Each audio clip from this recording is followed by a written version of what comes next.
Hello everyone, আসসালামু আলাইকুম। আমি সঞ্জিদ, আমার নতুন একটা ব্লগ আপনাদের সবাইকে স্বাগত জানাচ্ছি। কেমন আছেন আপনারা সবাই? আশা করছি ভালো আছেন। আল্লাহর অশেষ রহমতে আপনাদের সবার দোয়া আলহামদুলিল্লাহ আমিও ভালো আছি। এই তো সকাল থেকেই ব্লগটা স্টার্ট করলাম। যত থালাবাটি আসে সব ধুয়ে নিচ্ছে। আসলে সেহরির পর কেন জানি কয়েকদিন ধরে আমার একদম সাথে সাথে কাজ করতে ইচ্ছে করতেছে না, কিন্তু সকালে উঠেও বিরক্তি লাগতেছে, যেহেতু রোজা রেখে আসলে কাজগুলো করতে বিরক্তিই লাগে। তো তারপরও করে নিচ্ছি, যেহেতু আমার কাজ আমিই জমাই ফেলছি, করতে তো হবেই। তো তারপর এগুলো সব ক্লিন করে নিব একদম ভালো করে। আসলে আমার ছোট ছেলে বেশি অসুস্থ, সেজন্য মন মেজাজও ভালো না। জানি না হুট করেও কেন এত অসুস্থ হয়ে পড়ছে। আপনারা সবাই আমার ছেলের জন্য দোয়া করবেন, আল্লাহ তাআলা যেন ওকে তাড়াতাড়ি সুস্থতা দান করেন।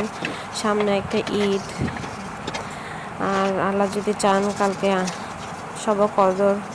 আর শবে কদর অবশ্য 5 দিনই নামাজ পড়তে হয়, কিন্তু আমাদের বাঙালিরা বিশেষ করে 26 তারিখের রাতটাকে বেশি প্রাধান্য দেয়, এই আর কি। কিন্তু আসলে কি করার বলেন না, এত কিছুর পরও আসলে আমার কিছু বলার ভাষা নেই। ছেলেটা কেন এত অসুস্থ হয়ে গেল, আমি হুট করে মন টন একদম পুরো খারাপ হয়ে গেছে।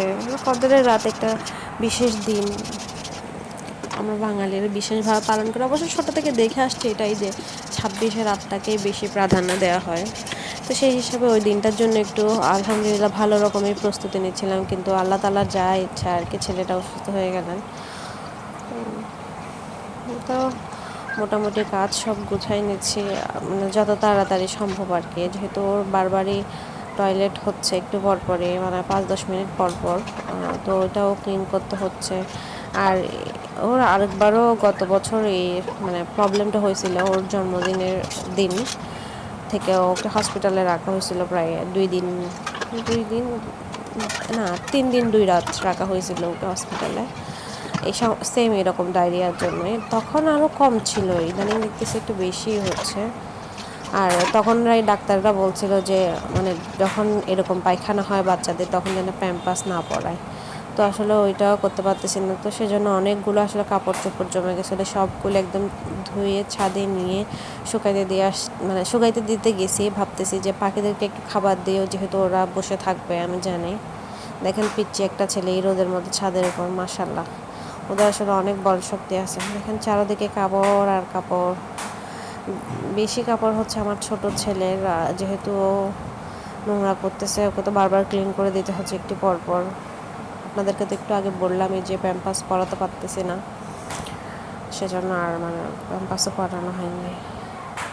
এই যে তাড়াহুড়ো করে আসলে চলে আসতেছে, অনেক রোদ ছাদে, এত রোদ কি বিরক্তি লাগতেছিল। মনে হচ্ছিল যে আমি এখন গিয়ে যেন ঢক ঢক করে একটু ঠান্ডা ঠান্ডা পানি খাই, কিন্তু সেটা তো আর করা যাচ্ছে না, যেহেতু আমি রোজা। তো বাসায় এসে আমার শাশুড়ি ওদের জন্য একটু খাবারটা গরম করে নিচ্ছে, যেহেতু আমি ছেলেকে নিয়ে বিজি। তো আম্মু একটু হেল্প করতেছে আমাকে। সকালের কাজটা মূলত আমিই করি। তো একটু টমেটো আর এটা হচ্ছিল অনেক দিন আগের, করা হয়েছিল, কিন্তু এখনও সসটা আমি করতে পারি নাই, এতটুকুতেই রেখে দিয়েছি।